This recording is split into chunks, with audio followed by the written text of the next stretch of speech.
Hi hello నమస్తే అండి. Welcome back to my channel Soumya Katuri. ఈరోజు మళ్ళీ కొత్త వ్లాగ్తో మేము ముందుకు వచ్చేసాను. వీడియోలోకి వెళ్ళిపోదామా? వీడియోలోకి వెళ్ళిపోయే ముందు నా ఛానల్ని మొదటిసారి చూస్తున్న వారైతే please like share and subscribe చేయడం మాత్రం అస్సలు మర్చిపోతాం. చాలు.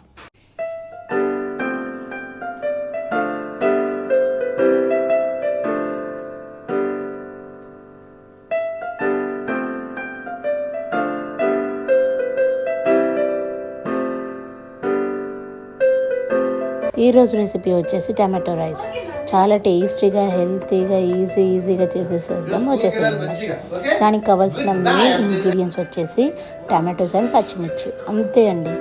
సాల్ట్, నేను ఒక 6 టమాటోస్ ఇలా సన్నగా కట్ చేసుకొని పచ్చిమిర్చి ఊరికే చేతితో ఇలా తుంపుకొని అందులో వేసేసుకున్నాను. మిక్సీ గ్రైండ్లో వేసేసుకొని మెత్తగా పేస్ట్ చేసేసి పక్కన పెట్టేసుకున్నాను. ఇప్పుడు ఒక గిన్నె తీసేసుకొని మందపాటి మూకుడు ఆర్ బాణలి ఏదైనా తీసుకోవచ్చండి. దానిలో ఒక 4 టేబుల్ స్పూన్ల ఆయిల్ వేయాలి. తర్వాత జీలకర్ర, మెంతులు, ఆవాలు, కొంచెం మినపప్పు, శనగపప్పు వేసేసి మంచిగా చిటపట్లాడే వరకు వెయిట్ చేయాలి. దాని తర్వాత ఒక 1/2 టేబుల్ స్పూన్ పసుపు యాడ్ చేసేసుకొని అవి కొంచెం వేగే వరకు ఒక 2 నిమిషాలు ఆగాలి. దాని తర్వాత మంచిగా ఫ్రెష్గా వాష్ చేసుకొని పెట్టుకున్న ఫ్రెష్ కరివేపాకు వేసేసుకొని ఒకసారి అలా కలపాలి. దాని తర్వాత ఇప్పుడు మనం ముందుగా గ్రైండ్ చేసుకొని పెట్టుకున్న టమాటో అండ్ పచ్చిమిర్చి పేస్ట్ని మెల్లగా అందులో యాడ్ చేయాలి. ఎంత టేస్టీగా ఉంటుందంటే అంత టేస్టీగా ఉంటుందండి నిజంగా. ఇప్పుడు టమాటోలు కొంతమంది నచ్చక తీసి పడేస్తుంటారు కదా, వాళ్ళ లాంటి వాళ్ళ కోసం ఇదైతే చాలా చాలా బాగుంటుంది.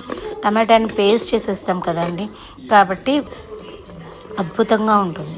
ఇప్పుడు అవి యాడ్ చేసినాక ఒక 5-10 మినిట్స్కి కొంచెం ఉడుకు పట్టిన తర్వాత వేడివేడిగా ఉండే దాంట్లో కొంచెం వెల్లుల్లి రెమ్మలు సన్నగా కట్ చేసుకొని ఒక 6 నుండి 8 వరకు మీ ఇష్టం అండి, మీ టేస్ట్కి తగ్గట్టు యాడ్ చేసుకోవచ్చు. నేనైతే ఒక 6 వెల్లిపాయలని పొట్టు తీసేసి సన్నగా కట్ చేసి అందులో యాడ్ చేశాను. మంచిగా చూడండి ఇలా మొత్తం ఫ్రై కావాలి. దీనికి ఒక 10 మినిట్స్ పడుతుందండి. ఇంతలోపు మనం పక్కన ఒక గిన్నెలో అన్నం పెట్టేసుకొని అన్నం కుక్ చేసుకుంటూ ఉండాలి. దాని తర్వాత చూడండి ఉప్పు, సాల్ట్ మీ టేస్ట్కి సరిపడా సాల్ట్ యాడ్ చేసుకోండి. నేనైతే ఒక 1/2 టేబుల్ స్పూన్ సాల్ట్ వేసాను.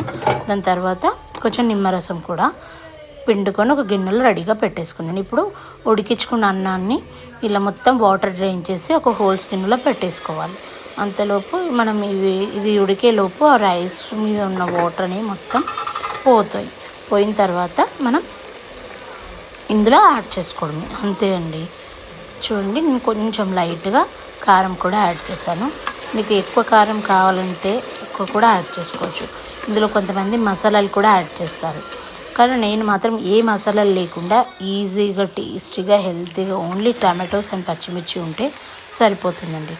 ఎంత టేస్టీగా ఉంటుందంటే అంత టేస్టీగా ఉంటుంది. ఏదో ఆర్బటం అవి ఇవి కావాలని లేకుండా ఫాస్ట్గా ఈజీగా ప్రిపేర్ చేసుకోవచ్చు. నెయ్యితో కూడా చేసుకోవచ్చు. లాస్ట్లో నేను కొంచెం కొత్తిమీరని సన్నగా కట్ చేసుకొని యాడ్ చేసుకున్నాను, బాగా కలిపేసుకున్నాను, అంతే అండి. ఎంత ఈజీ అండ్ ఈజీగా తక్కువ ఇంగ్రీడియంట్స్తోని టేస్టీగా చేసుకోవడమే మన స్పెషాలిటీ. ఇంత ఈజీగా మనం మార్నింగే చాలా సదురుకోవడాలు అవన్నీ ఉంటాయి కదండి పిల్లల కోసం. లంచ్ బాక్స్లో మాత్రం ఇది చాలా అద్భుతంగా ఉంటుంది. మా పిల్లలు కూడా బాగా ఎంజాయ్ చేశారు. డే అంతా వేడివేడిగా ఒక టేస్ట్ ఉంటుంది, తర్వాత లంచ్ టైంలో మార్నింగ్ చేసుకొని మనం లంచ్ టైంలో తింటే ఇంకో టేస్ట్ ఉంటుంది. చాలా టేస్టీగా అద్భుతంగా వస్తుందండి ఈ టమాటో రైస్ అనేది నిజంగా. చూడండి మా సింబాగాడు ఎలా ఆడుతున్నాడో, మా పెద్దోడు బాల్తో నడిపిస్తూ ఉన్నాడు. చాలా టైంపాస్ అండి పెట్స్ని పెంచుకోవడం వల్ల. మీకు ఇలాంటి పెట్స్ ఉన్నాయా? ఉంటే మీ పెట్స్ ఎలా ఉన్నాయి, మీరు దాన్ని ఎలా మెయింటైన్ చేస్తున్నారు, ఏమైనా విశేషాలు పెట్స్ గురించి ఉంటే నాకు కామెంట్ బాక్స్లో చెప్పేసింది. ప్లస్ ఈ టమాటో రైస్ కూడా ఎలా ఉందో, ఈజీగా మీరు చేసుకున్నారా లేదా తప్పకుండా నాకు కామెంట్ బాక్స్లో చెప్తానని అనుకుంటున్నాను.